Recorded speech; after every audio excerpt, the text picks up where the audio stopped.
said he would not vote for Judge Gorsuch, also said he would support a filibuster. That makes 41 Democrats in the United States Senate in favor, meaning the only path forward for the Republicans to get the confirmation is to trigger what they call the nuclear option. Senator Coons is joining us now from Capitol Hill. Senator, in the committee, you also said you would support that Democratic filibuster. The Majority Leader, Mitch McConnell, says one way or another he will be confirmed. You realize, of course, by supporting this filibuster, you're going to force the Republicans to change the rules, to do what the Democrats did in 2013 when Harry Reid was the Democratic leader, and rewrite what the United States Senate can and cannot do by simple majorities. Well, Wolf, as you may have heard in another point in the hearings this morning in the Judiciary Committee markup, Senator Cornyn of Texas very pointedly said that there has never been a partisan filibuster of a Supreme Court nominee in Senate history. And in my remarks, I said, if 7 months of preventing Judge Merrick Garland from getting a hearing and a vote is anything, it is the longest and most successful partisan filibuster in Senate history. In the end of my remarks at the committee today, Wolf, I also remarked that what cloture means, we will be taking a cloture vote this Thursday. What that means is that we are done debating, that 60 members of the Senate agree that we're ready for the final vote. And I said, to be clear, that I am not yet ready for us to be done debating and for us to get to the final vote.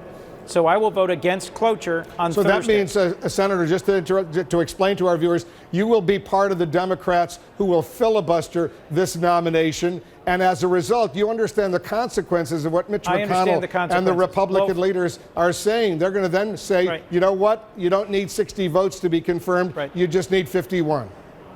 Right. And Wolf, I'd urge you to listen to the rest of my comments, the rest of that sentence, because I said I will vote against cloture unless the Republicans and Democrats in the Senate can somehow find an agreement that is trustworthy and reliable, where on the next Supreme Court nominee, they won't change the rules, and we will have input, and a more confirmable consensus nominee will be put in front of the Senate.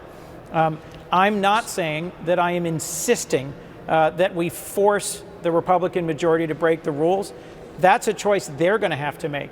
The Republican majority is going to have to decide now how they will act in response to Democrats saying we're not ready to vote for cloture.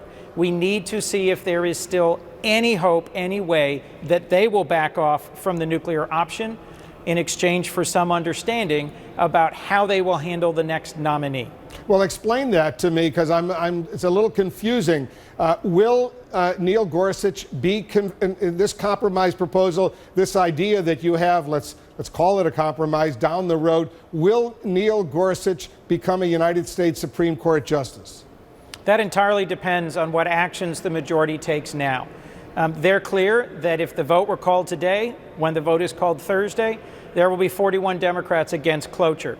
And so at this point, the Republican majority will either say to us, we don't want to do that, we don't want to break the rules, we recognize that what happened to Merrick Garland was wrong, and we want to work with you to find a path forward, or they won't. That's where we stand. Well, what's the path forward? What's the best scenario from your perspective?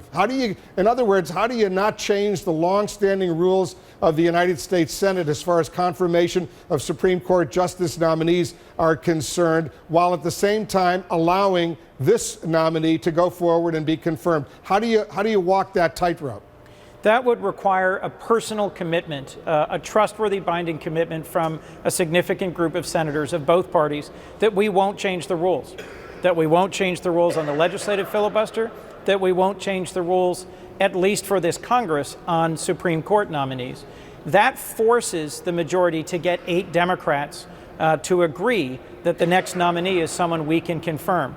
I'll remind you that President Trump relied upon the Federalist Society and the Heritage Foundation to pick his nominee for this vacancy. There are more confirmable, more centrist Republican judges out there. And if there had been some consultation between the Trump administration and Democratic leaders in the Senate, I think Judge Gorsuch would have gotten more Democratic support. This is a very close call, Wolf, and it's important to not miss that virtually every member of my caucus views this as a stolen seat and thinks there has to be some action taken to recognize that we should be actually celebrating the anniversary of Justice Garland rather than voting on Judge Gorsuch today. So in this nuanced position that you have, and I understand it's complex, what I think I'm hearing you say is that if you can get a commitment from the Republican majority in the Senate that the next Supreme Court nominee will require 60 votes in order to be confirmed, you would then step back and allow Neil Gorsuch to be confirmed this time. Is that what I'm hearing? I'm saying that we need to begin that conversation now that it's clear that there are 41 Democrats willing and ready to vote against cloture. We have to have a conversation about how we got here and where we're going. I am very skeptical. I'm very skeptical, Wolf, given just how much distrust and disagreement there is, how much what's happened to Judge Garland and is now happening to Judge Gorsuch has divided our parties. I'm quite skeptical that we can come to any sort of an understanding. But I want it to be clear that what I said in hearing today, if you run my entire quote, was I'm going to vote against cloture unless there is some path forward between Republicans and Democrats that we can trust that allows us to have confidence they will not change the rules on the next confirmation. But you would allow him to be confirmed this time if you can get what you want the next time. Is that right? That's right. That's right. All right.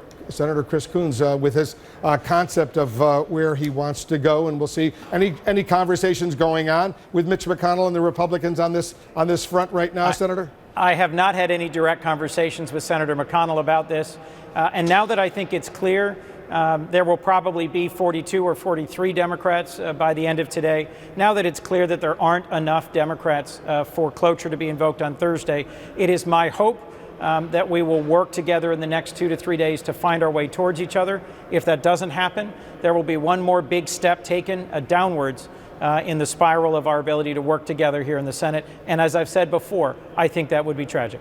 And so just to be precise, if you get that commitment that the next Supreme Court nominee, if there's another opening on the Supreme Court, will require 60 votes, you're going to step back and stop the filibuster this time. Is that right?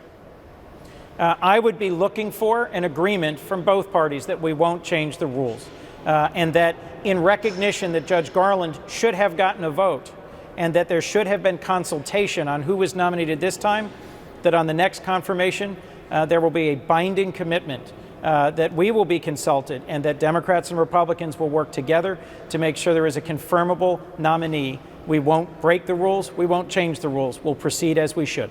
You want that commitment because this could be a very, very historic moment for the United States Supreme Court. If the rules are changed now, you've heard the criticism. The Senate becomes sort of like the House of Representatives, where simple majorities rule, and that unique nature of the United States Senate goes away. You understand that, right? Well, Wolf, to be clear, what you're now talking about is the legislative filibuster, the fact that to move any bill in the Senate also requires at this point cloture, which is a 60-vote motion. I am gravely concerned that we not let the change in the cloture standard for judges and justices bleed over into legislation. That really would mean that we would be nothing different from the House, that the Senate of the United States would lose what has made it special and what has forced compromise.